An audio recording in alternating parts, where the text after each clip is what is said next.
puedes tú orar enojado con tu hermano? ¿Cómo puedes tú orar enojado con tu hermano? Dios no escucha la oración, Dios no escucha la oración si no te has reconciliado. Dios no escucha la oración, Dios no escucha la oración si no te has reconciliado.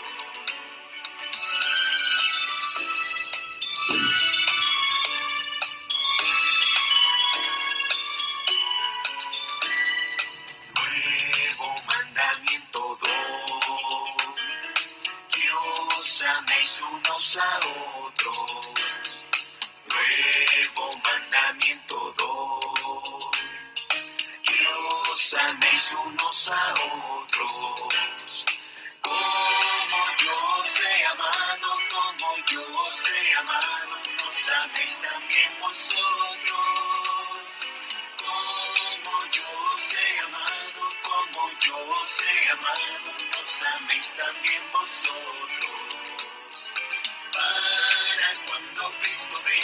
Para cuando Cristo venga, nos encuentre reunidos. Para cuando Cristo venga, nos encuentre reunidos. Dice la palabra de Dios para nosotros esta mañana.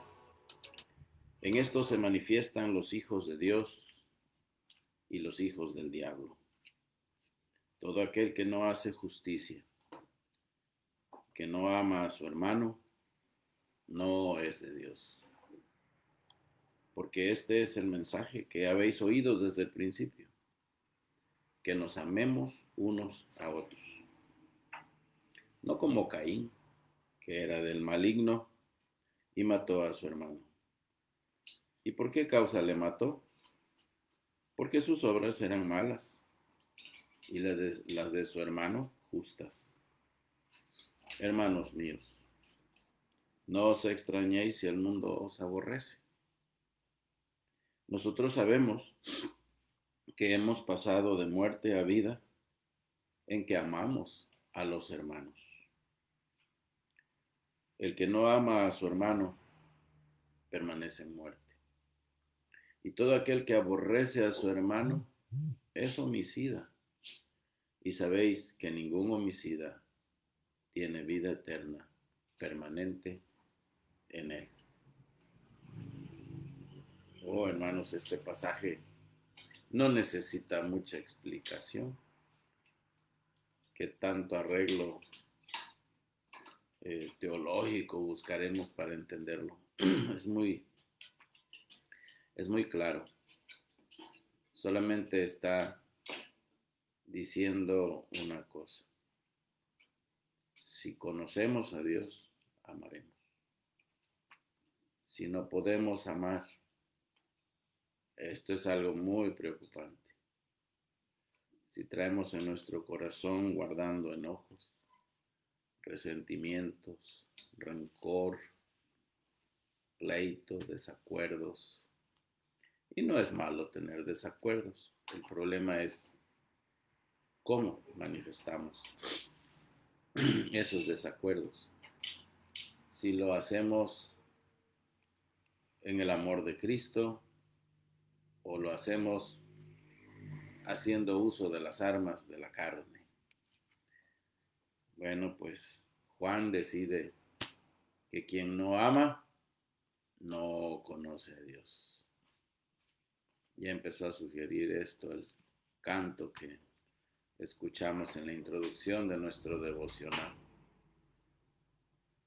¿Cómo puedes tú decir que amas a Dios si no amas a tu hermano? ¿Cómo puedes tú también orar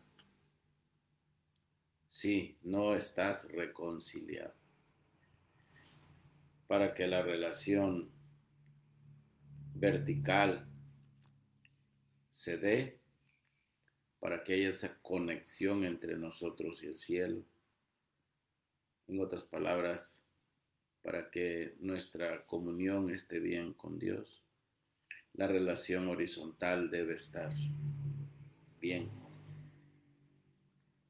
En otras palabras, mientras no estemos bien con los que nos rodean, no estaremos bien con Dios. No se puede hacer esa conexión, no se puede tener comunión con Dios si no tenemos comunión con los hermanos. Bueno, pues esto es lo que nos enseña la palabra de Dios. Y el Señor abate de esta manera aquí la hipocresía, porque cualquiera puede decir que es hermano. Cualquiera puede darse el lujo de decir que conoce a Dios. Y al mismo tiempo albergar en su corazón enojo, resentimiento, estar guardando rencor contra alguien. Sí, pues es un hermano en Cristo, pero me cae mal, ¿qué quieres que haga? Pues no hay problema con que te caiga mal un hermano, el problema es que no lo ames. Podemos tener diferencias entre los hermanos, pero eso no significa que los vamos a odiar. No podemos odiar a un hermano. Si no podemos odiar a los enemigos, menos a un hermano en Cristo. Porque el Señor nos ordena que amemos aún a nuestros enemigos. Y que si en algún momento nos necesitan, estemos dispuestos a ayudarlos. ¿Acaso no enseña así la ley de Dios? Eso dice la ley de Dios. Proverbios lo repite y Pablo lo vuelve a repetir en el capítulo 12 de Romanos, diciendo, así que si tu enemigo tuviere hambre, dale de comer. Si tuviere sed, dale de beber. Que haciendo esto, ascuas de fuego amontonarás sobre su cabeza. No seas vencido de lo malo, sino vence con el bien el mal. ¿Es posible hacer esto con nuestras propias fuerzas? Esto no es posible, hermanos. Es imposible. Pero un hijo de Dios sí lo puede hacer. ¿Por qué? Porque Dios le ha capacitado para hacerlo. Y vamos a ver por qué. Bueno, entonces veremos aquí una señal más de que hay en los hijos de Dios. Y esta es la señal del amor. Ya empezamos a hablar de ello. Una señal más que hay en los hijos de Dios. No solamente hemos sido adoptados, ahora podemos amar. Al menos amable, lo podemos amar. Bueno, en el devocional anterior consideramos la diferencia entre los hijos de Dios y los hijos del diablo. Aquí en la tierra solamente hay dos clases de personas. Aquí en la tierra solamente hay dos familias. La familia de Dios y la familia de Satanás. La familia de Dios y la familia del diablo. Los hijos de Dios y los hijos del diablo. No hay más. No se puede estar en un terreno neutral y decidir que, bueno, yo ni de Dios ni del diablo, yo estoy en medio. Yo no creo en ninguno de los dos. No. ¿Sabe que hay personas que niegan a Satanás? Y a Satanás le encanta eso. Él hace tantos trucos. Y a él le fascina cuando alguien dice que no cree en su existencia. ¿Sabe por qué?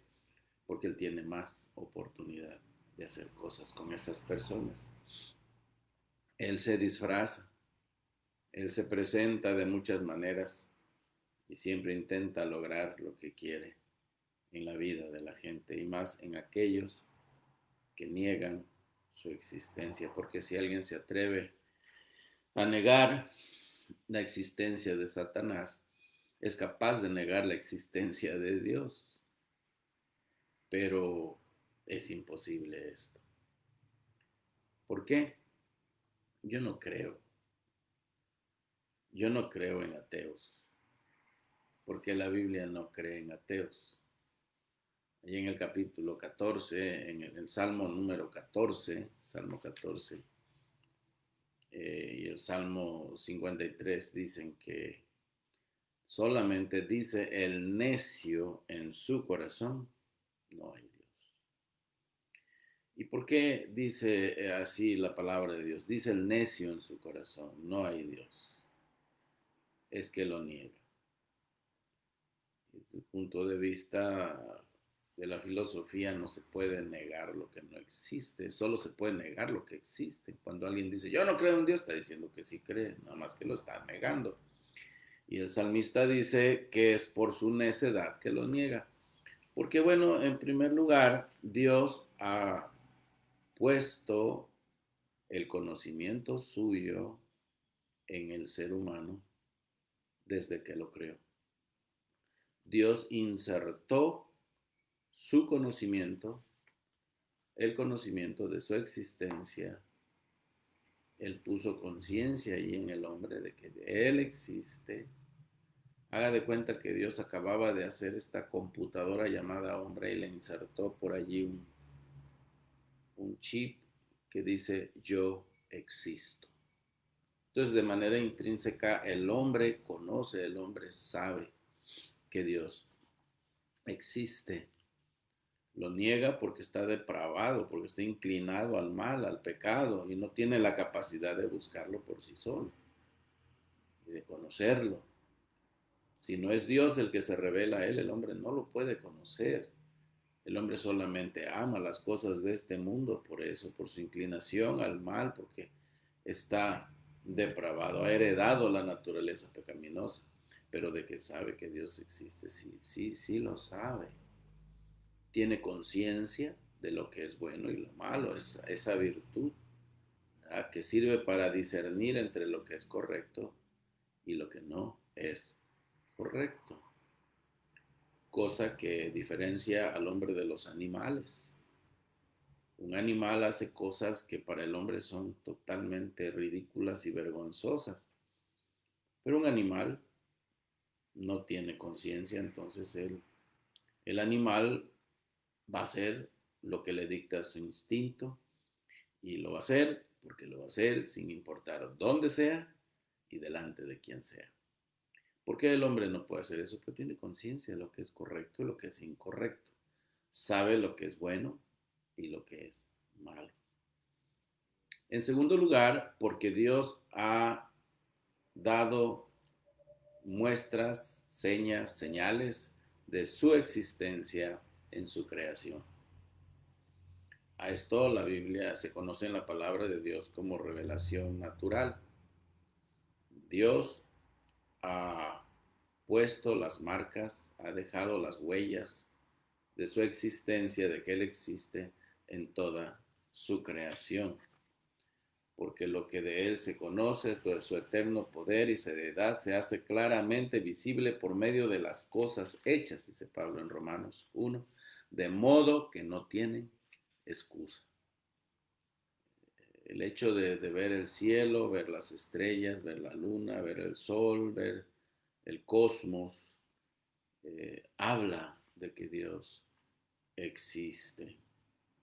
Bueno, hay muchas cosas que podemos decir al respecto, pero no ese es el tema hoy. Y estamos hablando de una señal más que hay en aquellos que son hijos de Dios. Y esta es la señal del amor. Si no hay amor, Dios no está ahí. La persona no le conoce. Entonces vimos que nada más hay dos familias, dos clases de personas en el mundo, los hijos de Dios y los hijos de Satanás. Que debido a que estos dos tienen naturalezas diferentes, tienen disposiciones diferentes. Los hijos de Dios tienen un corazón nuevo, un corazón regenerado.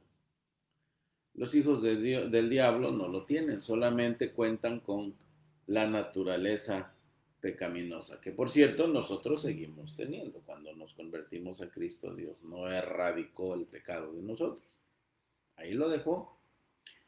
Eso sí, nos dio la capacidad de decidir ahora obedecerle, el seguirle, el amar las cosas que él ama y odiar las cosas que él odia.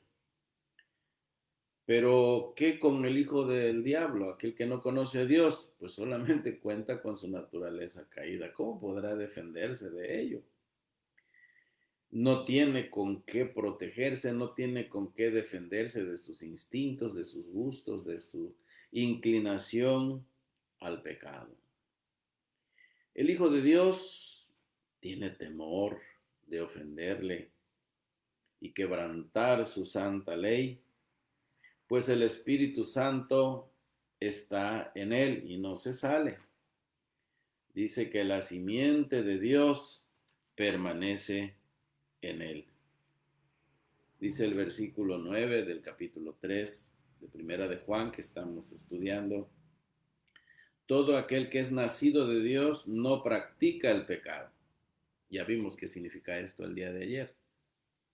Es tener como un estilo de vida el pecar. El pecado se convierte en una manera de vivir, es un hábito, algo que no se deja, no se abandona nunca.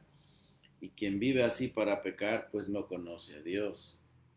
Pero dice que todo aquel que es nacido de Dios no vive así, no practica el pecado. ¿Por qué? Porque la simiente de Dios permanece en él y no puede pecar porque es nacido de Dios. Esa palabra simiente significa semilla. Busqué en el diccionario James Strong el significado de esa palabra y es muy curioso la traducción de esa palabra, de qué palabra es la traducción simiente o semilla, y precisamente es la traducción de la palabra esperma. En griego es sperma, así suena. En español es esperma, pero pues es la misma palabra, esperma. Y dije, ¿cómo? Sí, pues literalmente está diciendo que el esperma de Dios permanece en él. Yo dije, wow, esta es una cosa muy hermosa.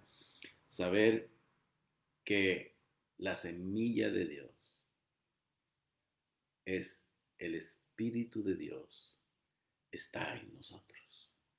Hermanos, esto debe hacernos diferentes.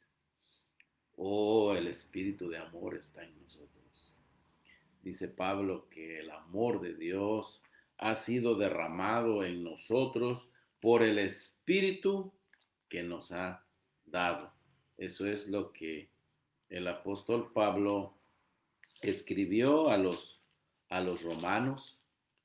Él les dijo, y la esperanza no avergüenza, porque el amor de Dios ha sido derramado en nuestros corazones por el Espíritu Santo que nos fue dado.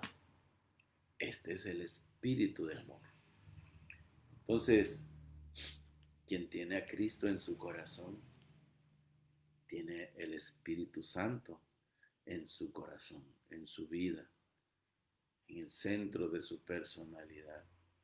Ahí habita, ahí mora el Espíritu Santo, el Espíritu de amor. ¿Y qué es lo que debe irradiar ese rostro? ¿Qué es lo que debe irradiar esa persona? El mismo amor de Dios. Entonces pregúntese usted si tiene amor. A veces expresamos nuestra falta de amor con nuestra cara, ¿verdad? Ay, todo el tiempo mal encarados, todo el tiempo enojados, enojones, reclamando, inconformes, peleando, discutiendo. Eso no, esa clase de sabiduría, dice Santiago, que no viene de arriba, no viene de lo alto, no viene de Dios. Ese tipo de sabiduría es de aquí abajo, es terrenal, es animal y es diabólica. Luego les doy el pasaje. Bueno, pues aquí está. Tiene temor el Hijo de Dios. como tiene la semilla de Dios en él, como tiene al Espíritu Santo en él, Dios ha hecho la obra de la regeneración y ahora ha puesto su Espíritu en él, como dice a los Corintios, les dice que no sabéis que el Espíritu de Dios mora en vosotros, porque nuestro cuerpo es el templo de su Espíritu, del Espíritu Santo, el cual es de Dios y mora en nosotros. Bueno, pues ya si está en nosotros, tendremos las inclinaciones de su espíritu en nosotros. Y este espíritu, esta semilla, esta simiente de Dios, permanece en nosotros. Aunque pequemos, el Espíritu Santo no se va, solo se entristece o se enoja o nos reprende, pero no se va. Entonces debemos tener mucho cuidado, hermanos. ¿Cómo hablamos? Cuidado cómo vemos. Cuidado cómo nos conducimos, porque el Espíritu de Dios mora en nosotros. La palabra de Dios dice que somos su templo, templo del Espíritu Santo. Ahora, en cambio, el hijo del diablo, el que no conoce a Dios, mire usted, este no solamente no tiene disposición de obedecer la ley de Dios. Aquí no se trata nada más de, como dijo Juan, que infringe la ley. En el versículo 4, Juan escribió, todo aquel que comete pecado infringe también la ley, pues el pecado es infracción de la ley. Aquí no se trata nada más, como dijo MacArthur, John F. MacArthur, de simplemente quebrantar la ley, sino habla de una actitud decidida y grosera, descarada, de ignorar la ley de Dios. Mire usted hasta dónde llega el ser humano. Eso sí lo puede hacer un hijo de Satanás, lo hace a diario. No le importa. Para él no cuenta. A mí me han preguntado, bueno, ¿y qué de aquellas personas que matan gente y que no se conforman solamente con asesinarlos, sino que los desollejan, los descuartizan, los desmembran, y hacen cosas tan tremendas con la gente? Bueno, mi respuesta es, viven como si Dios no existiera. No es que no sepan que Dios existe, sí lo saben, pero esa realidad, eso que les dicta su conciencia, lo ignora. Y para ellos es como si Dios no existiera. Esta es la actitud de alguien que es hijo de Satanás. El hijo del diablo no solamente se conforma con quebrantar, con transgredir, con infringir la ley de Dios, sino que se burla de ella y es más, se burla de Dios. Cuando la persona se burla de la palabra de Dios, se está burlando de Dios. Esto es terrible. ¿Quién se atrevería a hacer algo así? Alguien que no esté en sus sentidos. Alguien que sea solamente hijo de Satanás, hijo de Dios. Y por lo tanto, se convierte la persona en un antinomiano, es decir, alguien que no respeta la ley, alguien que se opone a todo lo que se llama ley. Bueno, así es el hijo del diablo.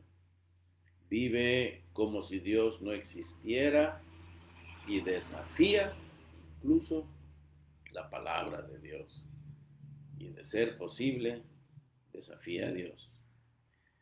Pero vimos que aunque el Hijo de Dios todavía tiene problemas con el pecado, el Hijo de Dios lo resiste y no lo practica de manera habitual. Sí, ocasionalmente se resbala, ocasionalmente se descuida y peca.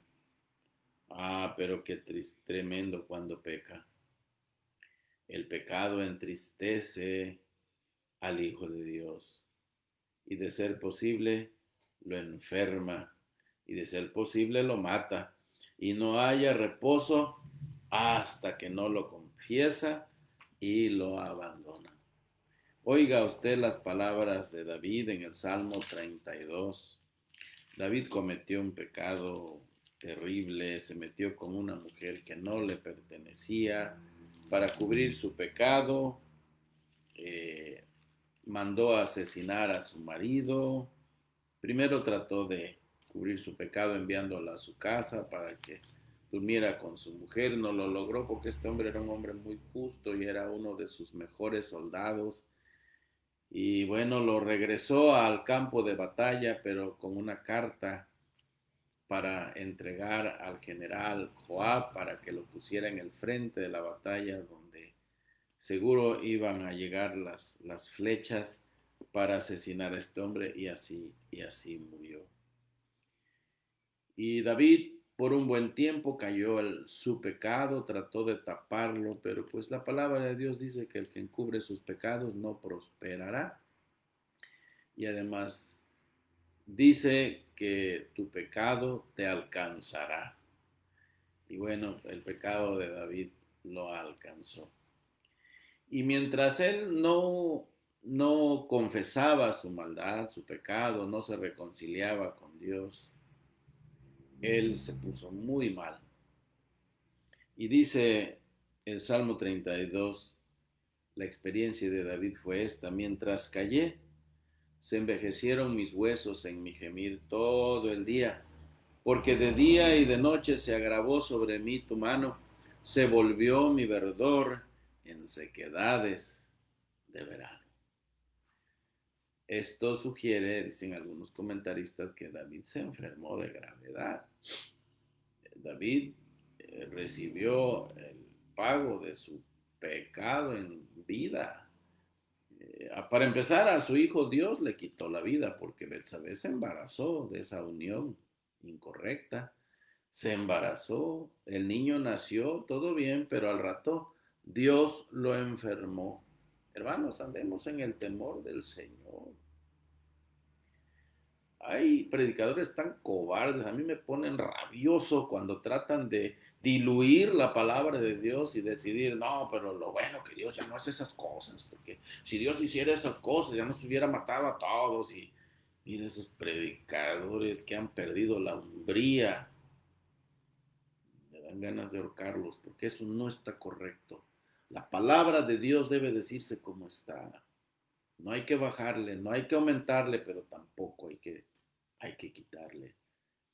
Y si la Biblia dice que Dios le quitó la vida al hijo de David, más vale que estemos con cuidado, hermanos. Andémonos con cuidado. Con Dios no se juega, no se juega. Eso sí, pero qué amoroso es Dios para perdonar cuando uno se arrepiente. Oh, dice, mi pecado te declaré y no encubrí mi iniquidad. Dije, confesaré mis transgresiones a Jehová, y tú perdonaste la maldad de mi pecado. Qué hermoso es el Señor. Oh, por eso orará a ti todo hombre en el tiempo en que pueda ser hallado. Ciertamente en la inundación de muchas aguas no llegarán estas a él.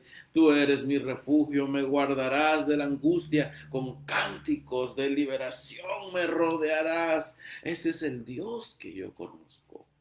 Ese es el Dios que conocemos los cristianos.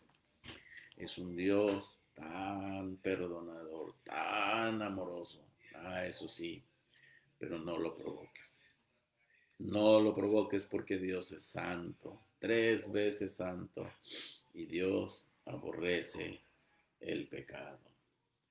Oh, el cristiano, sí, a veces se descuida, a veces se resbala y a veces ofende terriblemente al Señor, pero busca al Señor, se entristece, se enferma, no puede practicar el pecado de manera habitual, no practica el pecado.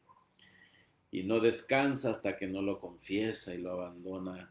Y solo es feliz cuando su comunión con Dios ha sido restaurada. Solamente así es feliz el Hijo de Dios.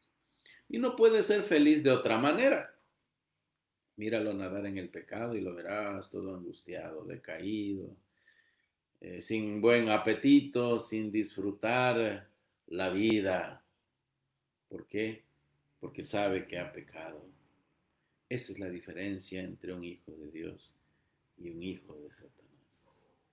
Ahora consideremos la señal en él. Vamos a acerquemos aquí la lupa más de cerca a esta gran verdad. Y ahora Juan va a ser un poco más específico y nos va a hacer una pregunta. ¿Tienes amor? ¿Hay amor en ti? Porque esta es la evidencia. Esta es la evidencia. Él ya había dicho, bueno, pues no les voy a dar un mandamiento nuevo, sino el antiguo, el que nos fue dado desde el principio.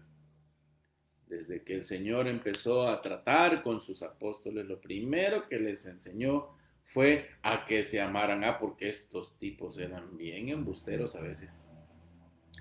Estos apóstoles, miren, un día antes de que el Señor fuera a la cruz, estaban discutiendo, estaban peleándose para ver quién era el que iba a tener el primer lugar cuando Jesús regresara en su reino. Y ahí estaban los hijos de Zebedeo. Y ahí estaba este Juanito también discutiendo con ellos. A ver quién se va a sentar a la derecha del Señor cuando venga en su trono y quién a la izquierda. Bueno, mi hermano y yo, ¿verdad? Ahí los dos hijos de Zebedeo. Y los demás apóstoles peleándose con ellos, discutiendo, tuvieron una discusión tremenda para ver quién iba a tener el lugar de supremacía y el más importante cuando Jesús regresara en su reino. Ah, eran tremendos, eran terribles. Eran como ustedes y yo, con las mismas deficiencias. ¿Cómo es posible que Dios haya hecho uso de hombres así para poner de cabeza al mundo? Sí, Dios trabaja con gente común y corriente como ustedes y yo, pero gente que le ame en verdad. Esa es la pregunta que debemos hacernos, si en verdad lo amamos. Bueno, entonces él busca aquí la señal. Consideremos esta señal. Y es la señal del amor en el cristiano. Juan nos dice aquí, nos explica que el que no ama a su hermano no es de Dios, no conoce a Dios. El amor es la marca inconfundible que hay en los hijos de Dios. Miren, ¿qué dice Juan 13:35? Dice, en esto conocerán todos que sois mis discípulos, si tuvierais amor los unos para con los otros. En esto sabréis todos, conocerán todos que sois mis discípulos, si tuvierais amor los unos a los otros. ¿Tenemos el amor de Dios? De esto ya había hablado en el capítulo 2, versículos 7 al 11. Él ya había hablado de esto. Él dijo, hermanos, no os escribo mandamiento nuevo, sino el mandamiento antiguo que habéis tenido desde el principio. Este mandamiento antiguo es la palabra que habéis oído desde el principio. Sin embargo, os escribo un mandamiento nuevo que es verdadero en él y en vosotros, porque las tinieblas van pasando y la luz verdadera ya alumbra. El que dice que está en luz y aborrece a su hermano, está todavía en tinieblas. El que ama a su hermano permanece en la luz y en él no hay tropiezo. Pero el que aborrece a su hermano está en tinieblas y anda en tinieblas y no sabe a dónde va porque las tinieblas les ha cegado los ojos. Mire usted, aquel que no tiene amor es un hipócrita, porque dice que es cristiano, pero no puede amar.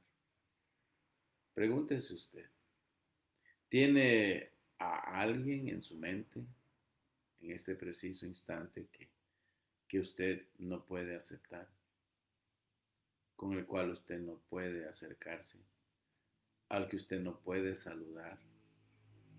¿No será que en su corazón está guardando enojo contra alguien? ¿No será que en su corazón está guardando rencor? ¿Usted piensa que fue demasiado injusta esa persona por las cosas que dijo, que se atrevió a hablar de usted? Eso le ofendió profundamente. Dígame, ¿qué fue lo que le lastimó? Aparte de su carne, nada más que su carne. Le lastimó su orgullo. Y debe usted reconocer que es una persona soberbia, orgullosa, y que le han lastimado su orgullo y que por eso está enojado, enojada con esa persona. Usted debe perdonar a esa persona y debe poder acercarse y debe poder amarle si es que en verdad es hijo de Dios. De otra manera, su religión es vana. Santiago dice que aquel que se cree religioso y no refrena su lengua, la religión del tal es vana, no sirve. Entonces es pura hipocresía. Hay mucha gente religiosa que es hipócrita. Oh, sí, se levantan a cierta hora de la madrugada y hacen sus oraciones y hacen sus devociones y todo. Pero véanlos en el día una vez que aparece el sol. Andan odiando a medio mundo, se andan peleando con medio mundo, hablan con un lenguaje obsceno, terrible, espantoso. ¿Dónde está su Dios? ¿Qué ha hecho por ellos su religión? Es pura religiosidad. Son una higuera como la que encontró el Señor en su camino de Betania a Jerusalén y solamente encontró hojas porque metió la mano a ver si había algún fruto y la higuera no tenía ni un solo higo. Y Jesucristo la maldijo y en la tarde cuando regresaron los discípulos ya se había secado y se había consumido por el sol. Hay mucha gente así que en las iglesias, no les estoy hablando de gente fuera, estoy hablando de gente en la iglesia. Hay mucha gente que son como esa higuera. No son más que hojas y ramas. Se ve mucho y grande, ¿verdad? Frondoso al árbol, pero no tiene ni un solo fruto que agrade a Dios. Y ojalá que usted no sea uno de ellos. Pero preocúpese porque Jesús dijo yo, os he escogido para que llevéis fruto, mucho fruto, y para que vuestro fruto permanezca. Bueno, ahí está. El amor, entonces, es el mandamiento antiguo y nuevo a la vez. El que no ama a su hermano solo se engaña a sí mismo. No conoce a Dios, ni es de Dios. Este es del diablo. Ahora, quien no ama está siguiendo el mismo ejemplo de Caín. Porque dice, no como Caín que era del maligno y mató a su hermano. ¿Y por qué causa lo mató? Porque sus obras eran malas y las de su hermano justas.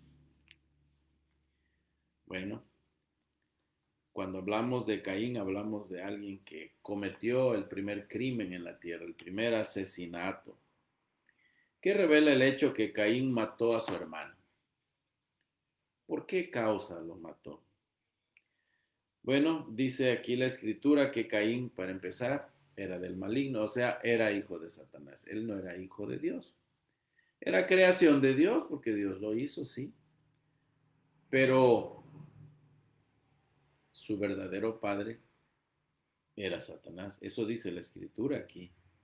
Era del maligno. Y como era del maligno, sus obras eran malas. Él ofreció lo que quiso. Dios ya había establecido el derramamiento de sangre. El elemento de la expiación está puesto allí desde el principio cuando Dios vistió a Adán y Eva para cubrirlos. Ellos se vistieron con hojas de higuera de higuerilla que no servían para nada, con el sol se resecaban y no servían y a cada rato tenían que vestírselas otra vez. Pero cuando Dios los vistió con pieles de animales y para eso tuvo que derramar sangre.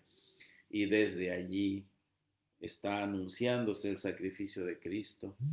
Y luego Adán tenía que ofrecer sacrificios así, y luego Abel tenía que ofrecer sacrificios así, Caín tenía que ofrecer sacrificios así, porque de esa manera estaba anunciando el sacrificio de Cristo, quien con su preciosa sangre limpiaría y cubriría sus pecados de la vista de Dios para ser salvo. Pero ¿saben qué hizo él? Sí saben. Él, en lugar de ofrecer un cordero y derramar sangre, él dijo, no, yo no me voy a ensuciar las manos con eso. Yo voy a ofrecer lo que yo quiero, lo que a mí se me da. Él era un buen campesino, entonces, bueno, ofreció las mazorcas más grandes de maíz, seguramente, las calabazas más grandotas, todo lo mejor producido por su mano. Bueno, pues Caín representa a aquellos que intentan fabricar su propia justicia, que han ideado su propio método de salvación. Vamos y hablamos de Cristo a las personas y les decimos, deben ustedes reconocer su maldad, arrepentirse de sus pecados y en fe entregarse al Señor Jesucristo. Y luego la gente me dice, ¿de qué quieren que me arrepienta si no he matado a nadie?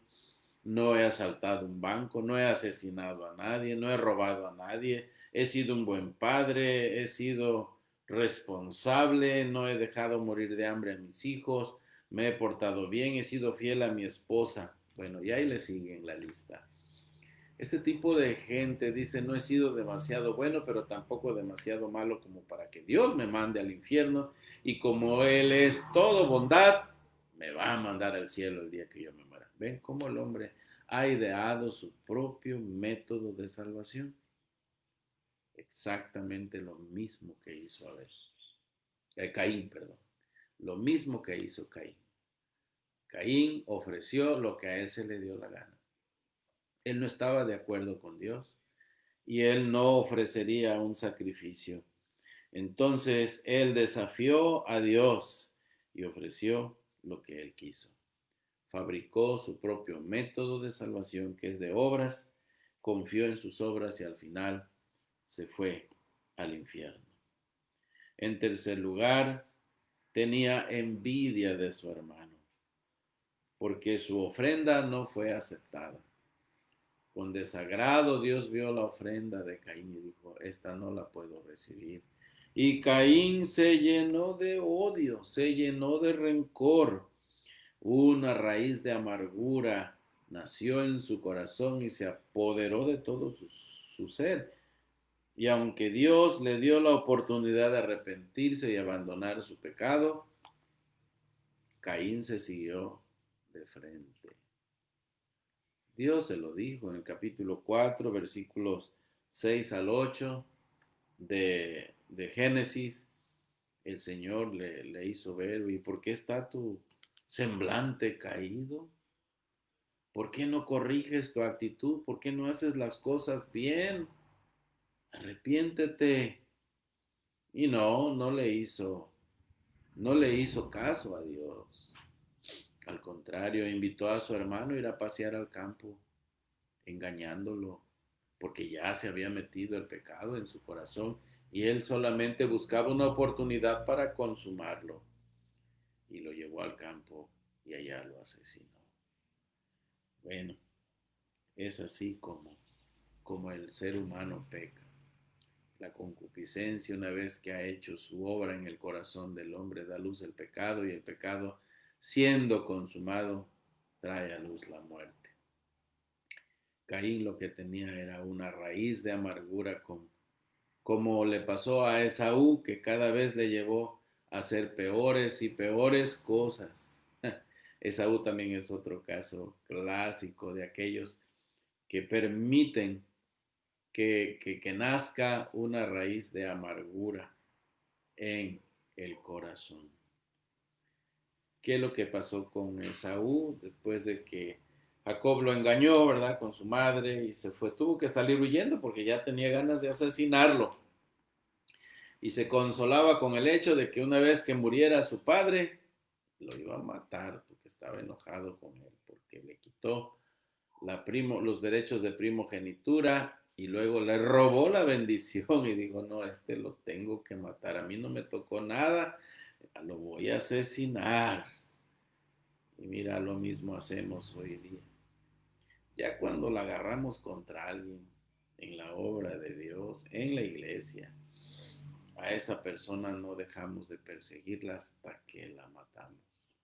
Lo mismo que hizo Caín, lo mismo que hizo Esaú, lo que pensaba Esaú, pero todo porque dice Hebreos 12:15, cuidado, que no vaya a salir, a nacer allí una raíz de amargura que luego contamine todo el cuerpo y contamine a todos los demás, en tu familia, en la iglesia.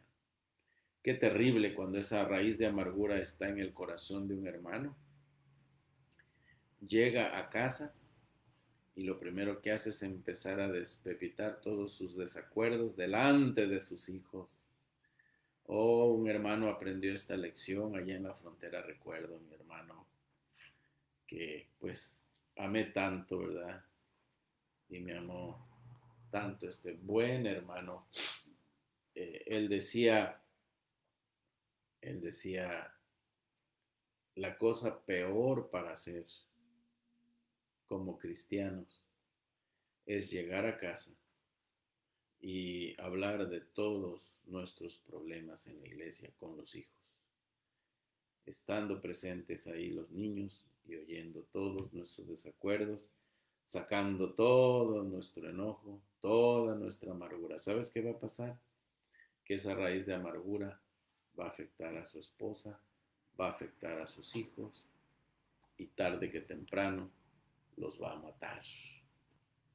Él estaba totalmente arrepentido. Decía mi hermano Eligio Hernández, no hagan eso, hermanos. No se atrevan a llegar a casa y empezar a sacar toda su amargura, todo su veneno. Debemos tener cuidado con los celos amargos, dice Santiago. Quien los tiene, miente contra la verdad. Debemos tener cuidado, hermanos. Tal clase de sabiduría no viene de Dios. Les dije que les iba a dar el pasaje, Santiago 3:17. Ese tipo de sabiduría no viene de Dios, porque la que viene de Dios es pura, pacífica, amable, benigna, llena de misericordia, de buenos frutos, sin incertidumbre ni hipocresía. Pero la que no viene de Dios, esa es terrenal, animal y diabólica. Bueno, pues debemos manejarnos como hijos de Dios. Ahora, como conclusión, pues debemos hacernos la pregunta, ¿verdad? Debemos hacernos la pregunta si hay esta evidencia en nosotros. ¿Hay evidencia de que conocemos a Dios? Oiga el canto. Amémonos, pero de corazón, de verdad y de labios no fingidos. Hay ese amor en nosotros y tenemos la confianza de que cuando venga vamos a ir con Él. Por eso no encajamos en el mundo, hermanos. Dice, no se extrañe si el mundo os aborrece. Claro, está bien si el mundo nos aborrece. Si aquellos no tienen amor, miren, hermanos, esa es su naturaleza. ¿Ellos qué pueden hacer? Ellos van a odiar a los que les odian. Cuando alguien les haga mal, ellos se van a desquitar. Pero los hijos de Dios solamente sabemos amar. ¿Por qué? Porque el Señor Jesús nos ha enseñado a amar. Y su simiente permanece en nosotros. No podemos practicar el pecado de esa manera. A nosotros los cristianos pues nos ven como tontos, ¿verdad? Y dicen, ay no, ese pobre va, siempre sale perdiendo. Bueno, aparentemente. Pero la verdad es que salimos ganando. Salimos ganando porque Un día el Señor nos va a recompensar. Y aún en esta tierra, el Señor nos va a ver más con ojos de misericordia que a ellos. Y aquellos que se desquiten y anden en la carne, les va a hacer cosechar el fruto de su desventura, de sus groserías, de su pecado. Hermano, que Dios te bendiga. Dios les bendiga, hermanos. Sigan orando por un servidor. Si Dios lo permite, mañana tenemos nuestra última cita de la semana a las 8 de la mañana, a la misma hora. Dios les bendiga. Un abrazo de todo corazón. Que la pasen bien hoy. Estemos orando unos por otros. Hasta la próxima.